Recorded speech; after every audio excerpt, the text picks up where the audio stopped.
तो 4 रियासतों में शुरुआती रुझान एक तरह से आ चुके हैं और इन शुरुआती रुझान की अगर बात करें तो बहुत दिलचस्प है क्योंकि बाजी एक तरह से इन चारों रियासतों में पलटती हुई नजर आ रही है।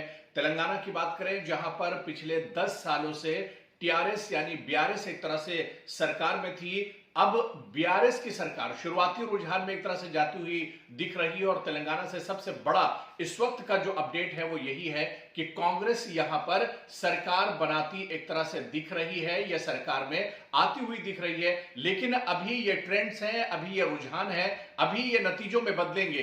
तो क्या यही रुझान नतीजों में बदलेंगे या रुझान में एक तब्दीली होगी जब ये नतीजों में आएंगे, ये देखना भी बहुत अहम होगा। लेकिन शुरुआती रुझान में कांग्रेस तेलंगाना में इस वक्त लीड कर रही है। इस वक्त की सबसे बड़ी खबर आपको बता दें, छत्तीसगढ़ में बहुत कांटे की टक्कर है। इन 4 रियासतों में से अगर छत्तीसगढ़ की हम बात करें, कुल असेंबली की 90 सीटें हैं, लेकिन यहां पर 41 और 47 का अभी मुकाबला चल रहा है। ये भी शुरुआती रुझान है।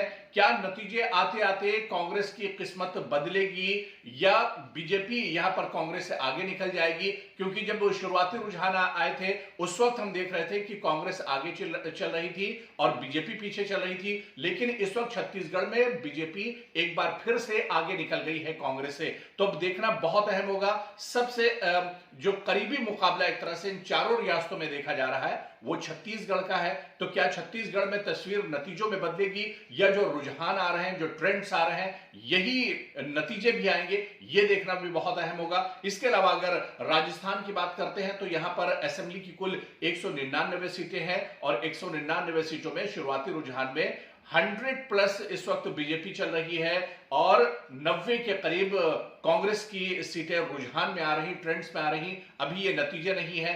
जब नतीजे आएंगे क्या राजस्थान में तस्वीर बदलेगी? और जो सियासत के जादूगर कहे जाते हैं अशोक गहलोत, क्या वो मोदी मैजिक के आगे निकल सकते हैं या फिर राजस्थान में मोदी मैजिक जो है वो एक तरह से काम कर रहा है? ये देखना बहुत अहम होगा। और इसी तरह से मध्य प्रदेश की अगर बात करें तो मध्य प्रदेश में तो वाकई में बीजेपी शुरुआती रुझानों में एक तरह से जादू ही करते दिख रही है।